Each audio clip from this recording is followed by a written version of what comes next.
vez mais estreita entre a China popular e os Estados Unidos do Brasil.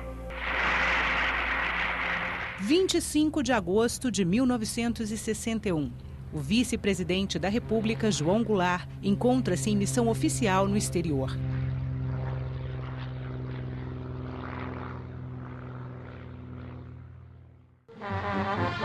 O homem da vassoura vem aí, já sei pra onde vou com a família.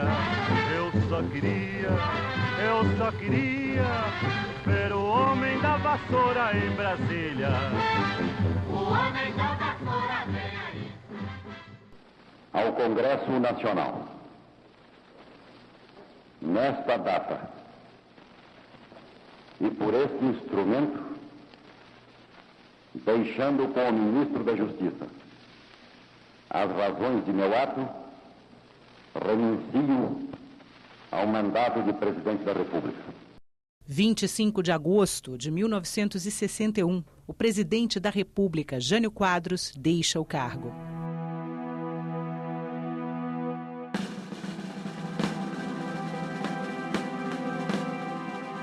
A renúncia do presidente Jânio Quadros após solenidade em comemoração ao Dia do Soldado surpreendeu o país e gerou uma crise de grandes proporções. Uma advertência sobre as possíveis consequências do ato de Jânio foi feita por Afonso Arinos, então ministro das Relações Exteriores. Também preocupados, 6 governadores pediram à Câmara e ao Senado que não aceitassem a renúncia. Aí já se nota que vários atores políticos se movimentando. Se havia um golpe em andamento, o apoio que os militares esperavam da classe política nesse momento já não parece tão coeso, tão uniforme e tão concorde assim. Essas manifestações são importantes por quê? Porque elas já chegam num Congresso Nacional e fortalecem a posição da classe política no sentido de não aceitar possíveis urdiduras voltadas para um golpe militar, uma tentativa de golpe. Na mesma tarde em que o Congresso Nacional, em sessão extraordinária, tomou conhecimento do gesto de Jânio, a chefia do governo foi declarada vaga e o presidente da Câmara, Ranieri Mazzilli, tomou posse interinamente como presidente da República. Um ponto a destacar, já nessa sessão extraordinária, é a posição, adotada pelo Congresso Nacional no sentido da pacificação. E nesse ponto parecem decisivas ações do senador Auro Moura Andrade. Ao convocar a sessão extraordinária, já no decorrer dela, explicita que a Constituição seria seguida, ou seja, a ordem constitucional seria preservada. Por quê? Porque já marca para mais tarde a posse do presidente da Câmara dos Deputados, que, de acordo com a Constituição, seria aquele que teria o direito à sucessão presidencial. O Partido Trabalhista Brasileiro, nesse instante, fiel às suas tradições democráticas, não pode aceitar essa renúncia, senão como um golpe em que o presidente da República pretenda retornar ao governo à maneira de um ditador disfarçado, seja sob que forma for. Não é mais hora para engodo, não é mais hora para farsa. Vossa Excelência permite não é mais hora para que se possa impingir a nação mais uma renúncia que amanhã será renunciada.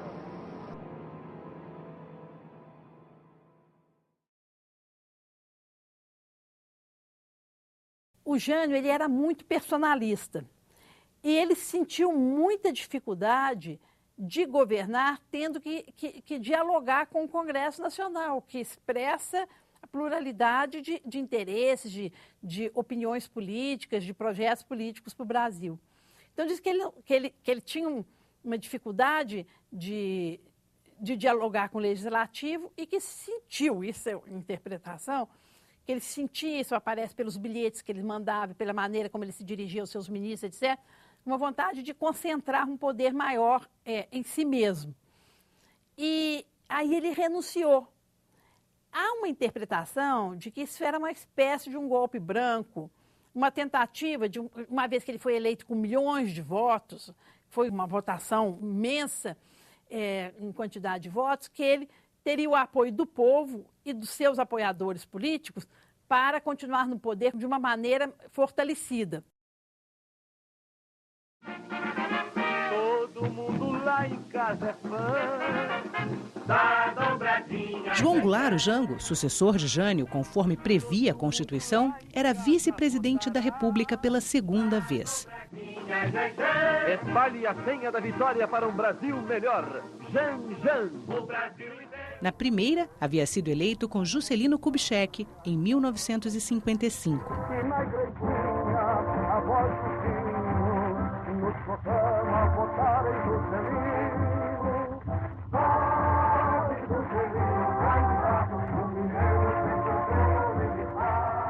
O presidente e o vice não precisavam ser da mesma chapa. A gente votava para presidente da República e votava para vice-presidente. Então ganhou Jânio Quadros para presidente da República e ganhou Jango, que era o vice do lote, para vice-presidente. Pra vice-presidente, nossa gente vai jangar. É Jango, é o João Goulart. Podia acontecer essa anomalia de ter um presidente que representava um grupo de interesses, um projeto de Brasil, e um vice-presidente que tinha uma linha de atuação totalmente diferente da do presidente. Nas Forças Armadas, as ligações de João Goulart com a classe trabalhadora e com os setores progressistas não eram bem vistas. A volta do vice-presidente ao país para assumir o cargo vago com a renúncia de Jânio era tida pelos ministros militares como de absoluta inconveniência. A renúncia do Jânio é um elo numa cadeia que levou da fundação da Escola Superior de Guerra ao golpe de 64.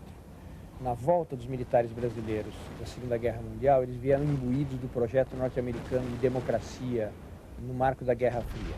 Fundaram a Escola Superior de Guerra, assumiram a doutrina de segurança nacional e começaram a ter um projeto alternativo àquilo que era a democracia política no Brasil da época.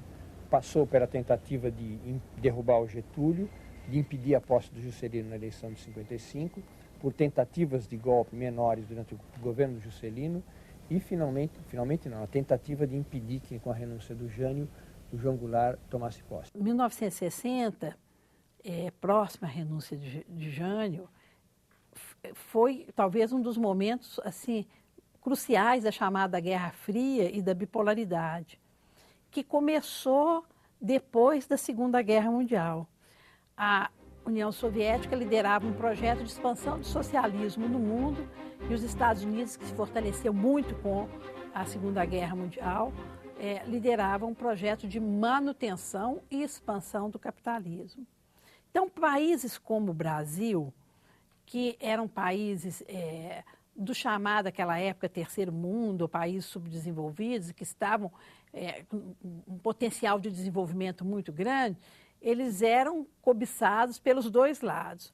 Mas a geopolítica favorecia muito a aproximação do Brasil com este bloco liderado pelos Estados Unidos. O conflito era muito forte e ele bateu às portas da América Latina com a Revolução Cubana, em 1959. Isso foi como um grito de alerta para que se tomassem medidas para evitar que o socialismo se expandisse ainda mais no território do continente americano e com muito cuidado para a América do Sul. Isso se refletia internamente.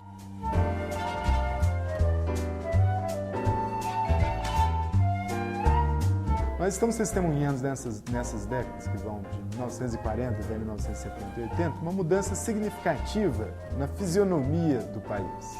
Um país essencialmente rural passa por um processo de urbanização que se intensifica. Isso significa o adensamento de redes urbanas, mas também não apenas isso. Isso significa a potencialização de conflitos entre patrões e empregados em setores mais concentrados, como é o da produção fabril. Os conflitos se intensificam e as manifestações da classe trabalhadora, agora já mais organizada e centralizada também. Isso se traduz em greves nos setores público e privado que afetam profundamente a estabilidade política do país, anunciando esse clima de caos, esse clima de tensão social que está presente na renúncia de Jânio Quadros. O conflito já estava anunciado no parlamento. Os setores já estavam cada vez mais politicamente demarcados. Esse momento de demarcação política seguia as linhas do conflito ideológico da Guerra Fria. Então, naturalmente, né, isso também incorporava parte daqueles partidos políticos criados já na época de Getúlio Vargas. Né? Então, essa oposição ao comunismo nesse exato momento, compreende também os setores mais à esquerda, organizados, vários deles pertencentes ao PTB, né, quadros do PTB atuantes, né, que a partir de então eram vistos, né, pelos setores conservadores como aqueles que apoiavam a alternativa comunista. Então, quando o Jânio renunciou, um segmento mais antigetulista, mais antitrabalhista e mais alinhado com o bloco capitalista nessa bipolaridade, eles não queriam dar posse ao Jango. A rejeição a João Goulart não era uma novidade.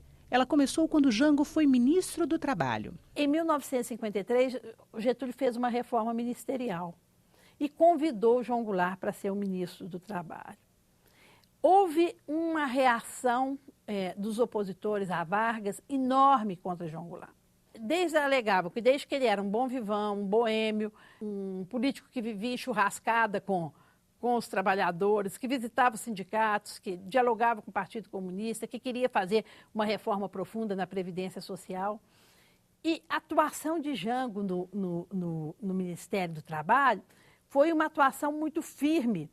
Ele, inclusive, o Brasil passava por uma inflação alta, ele propôs um aumento de 100% do salário mínimo, que causou um arrepio geral, especialmente nas Forças Armadas, nos segmentos das Forças Armadas e no empresariado nacional. Então, desde essa época, Jango era visto como um político de origem familiar muito bem assentado, ele era uma pessoa de uma família muito rica, com muitas propriedades agrícolas no Rio Grande do Sul, mas se falava que ele debandou para o lado dos trabalhadores. A existência de um movimento contra a posse de João Goulart foi denunciada em 26 de agosto no plenário da Câmara. O deputado Bocaiúva Cunha leu o manifesto do Marechal Lott contra a decisão do ministro da Guerra de não permitir a posse de Jango e de detê-lo assim que ele chegasse ao Brasil. Lott, que havia disputado a presidência da República com Jânio, foi preso por suas declarações. A posição dos militares contrária à posse de Jango gerou um movimento liderado pelo então governador do Rio Grande do Sul, Leonel Brizola. Essa mobilização tinha por objetivo defender a volta do vice-presidente ao país e sua posse como presidente da República nos termos da Constituição. Eu tratei de tomar as providências que podia. Concentrar o poder, mobilizei a Brigada Militar, submeti a Brigada ao assunto. Eles praticamente, sem exceção, unanimemente estiveram solidários ao governo do Estado, no sentido de que nós não devíamos aceitar aquela posição dos ministros militares, que aquilo significava rasgar a Constituição.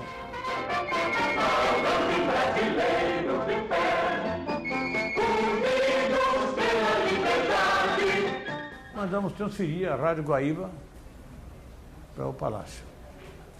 O microfone lá. E guarnecer o estúdio e guarnecer fortemente as torres. E passou a anunciar que eu ia falar. Fui falar, nós dissemos, olha, esse golpe não vão dar por telefone, que é claramente o golpe. Não vão dar por telefone. Eles vão ter que dar esse golpe à bala. Agora, nós não vamos dar o primeiro tiro, mas o segundo será certo que é nosso. Uma mobilização que era até milagrosa como se realizava. E passamos a desafiar a situação. Eu disse que venham porque eles vão encontrar aqui escombros, né, para lavar, né, a face da nação que está sendo, né, ofendida. está sendo, né, atingida, desrespeitada por esse grupo de militares insensatos que querem nos impor um regime discricionário. A campanha pelo rádio, desencadeada por Brizola, ficou conhecida como Cadeia da Legalidade. A rede chegou a reunir mais de 150 emissoras. A mobilização ganhou uma dimensão imprevista. Contou com o apoio do Terceiro Exército, tomou conta das ruas de Porto Alegre e espalhou-se pelo país. A defesa da legalidade gerou protestos e greves, episódios de censura e invasões a jornais, prisão de manifestantes e proibição de passeatas. Não é ilegal a defesa da legalidade. Não é contra a Constituição clamar por ela, respeitá-la e defendê-la. O movimento pela legalidade anulou a ordem para que João Goulart fosse preso ao voltar ao Brasil. No dia 28 de agosto, Ranieri Mazzilli reuniu os líderes partidários e os ministros militares, general Odílio Diniz, brigadeiro Grum Moss e almirante Silvio Reck. Os 3 ministros militares pleiteiam uma reunião com as lideranças políticas do Congresso, né? E lá fomos nós todos, eu, líder do PTB e as outras lideranças partidárias, numa reunião no gabinete do Mazzilli, do presidente Mazzilli, na Câmara dos Deputados. Porque ali se formalizou o veto à entrada do Jango no Brasil. Formalização que foi feita através da palavra do ministro da Justiça, Martins Rodrigues, dizendo que os ministros militares consideravam que era inoportuna a volta do presidente ao país, né? Nas ruas, crescia a rede da legalidade. Enquanto os movimentos populares aderiam a essa campanha, no parlamento, nas instituições federais, havia uma negociação rápida e tensa para ver qual a fórmula que se chegaria para garantir a posse do João Goulart. E aí se teceu um acordo com aqueles que se opunham ao João Goulart, se teceu um acordo, que a gente poderia dizer, de cúpula, né? Inclusive envolvendo parlamentares, de que ele tomaria posse, mas com o sistema parlamentarista de governo. Enquanto isso, o Jango estava viajando, ele foi voltando devagarzinho para o Brasil, tentando ver se a crise se solucionava. Porque ele já dizia, como disse depois de 64, que não queria ser ele o estopim de uma guerra civil. Ainda no dia 28 de agosto, uma comissão de deputados e senadores foi criada para examinar a manifestação dos ministros militares de que o retorno de Jango ao país era inconveniente. Esta mensagem vai ser lida neste instante pelo senhor primeiro secretário. Excelentíssimo senhor presidente do Congresso Nacional, tenho a honra de comunicar a Vossa Excelência que, na apreciação da atual situação política criada pela renúncia do presidente Jânio da Silva Quadro, os ministros militares, na qualidade de chefe das Forças Armadas responsáveis pela ordem interna, me manifestaram a absoluta inconveniência, por motivos de segurança nacional, de regresso ao país do vice-presidente João Belchior Marques Goulart. Brasília, 28 de agosto de 1961. Assinado Ranieri Mazzilli. A comissão concluiu, em parecer aprovado 2 dias depois, que o respeito à Constituição exigia a posse de João Goulart na presidência e propôs a adoção do parlamentarismo. Tem a palavra o senhor senador Juscelino Kubitschek de Oliveira. O que me traz a esta tribuna é a imperiosa necessidade de dirigir um apelo aos ilustres chefes militares no sentido de que não contrariem a opinião nacional, que pede, reclama e exige a posse do presidente senhor João Goulart, sucessor pela vontade do povo no último pleito do presidente renunciante.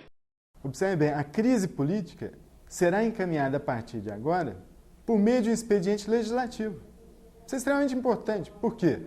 Porque a partir de agora o Congresso Nacional assume o protagonismo para resolver a crise aberta com a renúncia de Jânio Quadros. Protagonismo que é extremamente importante porque explicita a posição de setores da classe política de não conformidade com as tentativas golpistas.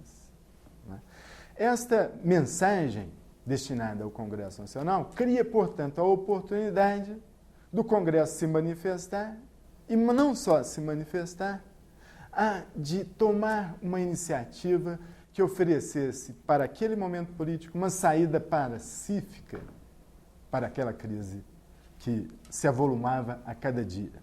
De longe, João Goulart acompanhava os fatos políticos. O Jango, passando por Paris, me telefonou. Vindo de Singapura, quando ele vinha fazer o trajeto para vir para o Brasil. Ao passar por Paris, me telefonou de madrugada. Contou como é um quadro, Almino, isso. Eu disse, Almino, eu estou decidido a ir tomar posse. Mas tenho que fazer um contorno pela América Latina para assuntar, para ver em que momento é o momento exato. Né? Aí me disse, telefonaram-me o senador Afonso Arinos e o deputado Santiago Dantas, dizendo que começa a haver rumores para uma transação entre mim e as oposições, que consistiria em reservar meu direito de tomar posse como presidente da República, mas num sistema parlamentarista. Ou seja, capavam o presidencialismo, os poderes que ele tinha, que o povo lhe havia otorgado, e ele seria um pouco a rainha da Inglaterra na história. Se o senhor que acha disso, presidente? Salmino, eu não posso negar-me a conversar, mas a minha decisão é voltar para tomar posse.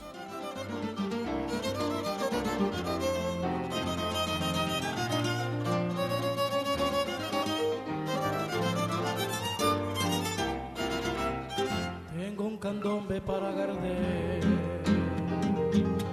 lindo recuerdo yo tengo de él, hablo de un tiempo que fue muy gris. Ele tentou entrar no Brasil pela Argentina, a Argentina, inclusive, não deixou o avião dele, ele descer do avião no aeroporto em Buenos Aires. Aí o avião se deslocou para Montevidéu, onde ele foi recebido pelo ministro das Relações Exteriores do Uruguai. E aí de lá que ele veio pelo Brasil, entrando pelo Rio Grande do Sul. Só para ver como que era a terra natal dele, como o clima estava muito acirrado. Enquanto ele se movimentava, as negociações corriam e chegou-se ao acordo do parlamentarismo, que ele abraçou, não com convicção e não com prazer, mas, segundo suas próprias palavras, para evitar um confronto político tão acirrado que pudesse levar à guerra civil. Lindo sombrero tenía Gardel, blanca sonrisa como un clavel. Foi em Montevidéu, onde chegou no dia 31 de agosto, que Jango se recusou a renunciar, mas aceitou a hipótese de instituição do parlamentarismo. Eu já não sou aquele. E a minha análise, hoje, eu acho que o Jango portou-se bem. Se nós tivéssemos feito a travessia da fronteira, entende? Numa guerra civil, onde nós tínhamos que nos confrontar com o segundo exército aqui de São Paulo, o primeiro exército no Rio, né? E mais do que isto, com os riscos de uma tomada de posição americana que nós não podíamos avaliar, não teria sido sensato. Hoje eu olho para trás e digo, Jango fez com sensatez aquilo que naquele momento nós podíamos ter feito, que foi a adoção de um sistema de transição parlamentarista, e que em seguida ele deflagra imediatamente a luta pela reconquista do presidencialismo, com a luta do plebiscito, né? Com a convocação do plebiscito. Sem considerar a decisão da comissão mista do Congresso, os ministros militares insistiram no veto ao vice-presidente da República. 5 dias após a renúncia de Jânio, formalizaram em documento público opinião que já haviam antecipado, que na presidência da República, João Goulart se constituiria no mais evidente incentivo a todos os que desejavam ver o país mergulhado no caos, na anarquia e na luta civil. A proposta da emenda sai no dia 30, mesmo dia do manifesto dos setores militares contra a posse de João Goulart. Isso é muito interessante por quê? Né? Porque a classe política oferece uma resposta em tempo recorde à crise que se anunciava. Essa resposta era uma solução de compromisso, com certeza. Tanto é que qualificariam mais tarde a emenda do parlamentarismo como um golpe branco contra João Goulart. Estariam retirando dele direitos legítimos à posse como presidente num sistema de governo presidencialista. Não é? Porém, nesse momento, esse passo atrás do Congresso Nacional foi extremamente importante para desarmar os espíritos dos setores militares. No dia 1º de setembro, os ministros militares comunicaram aos governadores que admitiriam o parlamentarismo.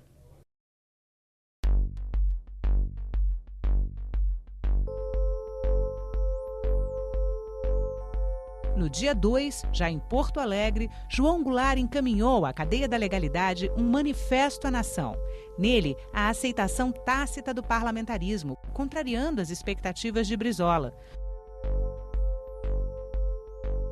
No dia seguinte, o povo gaúcho protestou e queimou todas as faixas pró-Jango. Quando o Jango aceitou tomar posse, houve um certo desencanto dos movimentos sociais.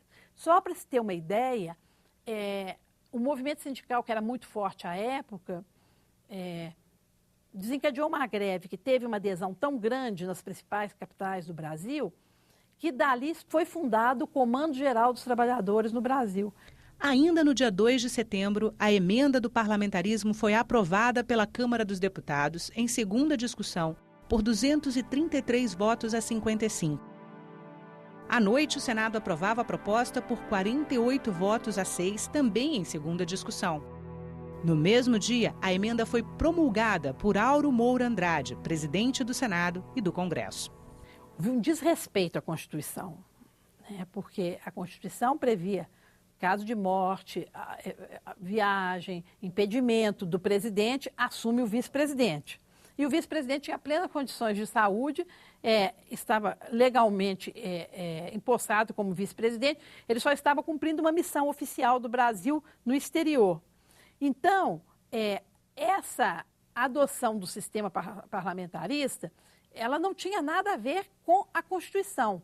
Foi fruto de uma negociação para evitar um confronto maior. Esta negociação é operada pelo Parlamento. O Parlamento não só absorve a tentativa de golpe, busca uma solução pacífica, como oferece uma saída para esse golpe na forma da emenda constitucional que institui o parlamentarismo.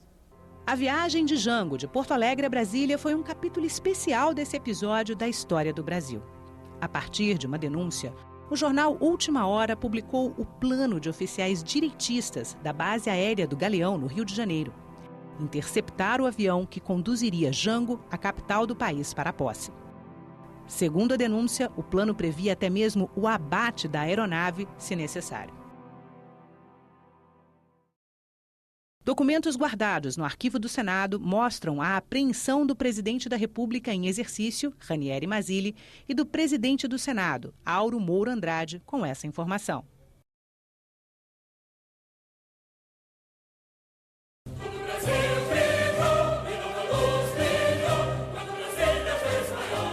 No dia 5 de setembro, Jango chegou a Brasília. 2 dias depois, tomava posse como presidente da República num sistema parlamentarista.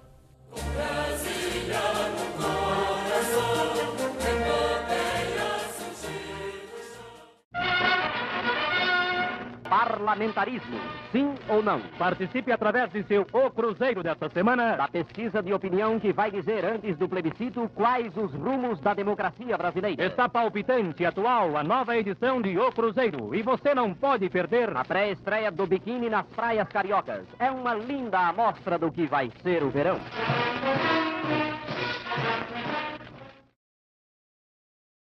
Em setembro de 1962, o Congresso decidiu convocar para o dia 6 de janeiro do ano seguinte um plebiscito sobre o sistema de governo. 6 meses antes dessa decisão, João Goulart já defendia essa consulta popular. Em mensagem ao Congresso, dizia o presidente: reconhecendo o patriotismo do Congresso na solução da crise, reitero a convicção, expressa no discurso de posse perante Vossas Excelências, de que o Parlamento saberá devolver à sabedoria do pronunciamento popular a decisão política que, em instante de perigo, tomou em suas mãos para uma transformação do regime.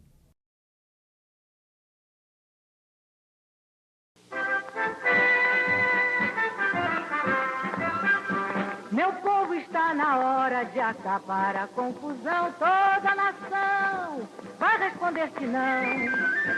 O ato adicional tá indo mal. Todo meu povo com razão vai responder que não, não e não. Dia 6 é a sua vez. Compareça e marque. Não, não, Não. não, não. Não. Meu povo, a decisão agora está em sua mão. 6 de janeiro de 1963, o povo rejeitou em plebiscito o parlamentarismo.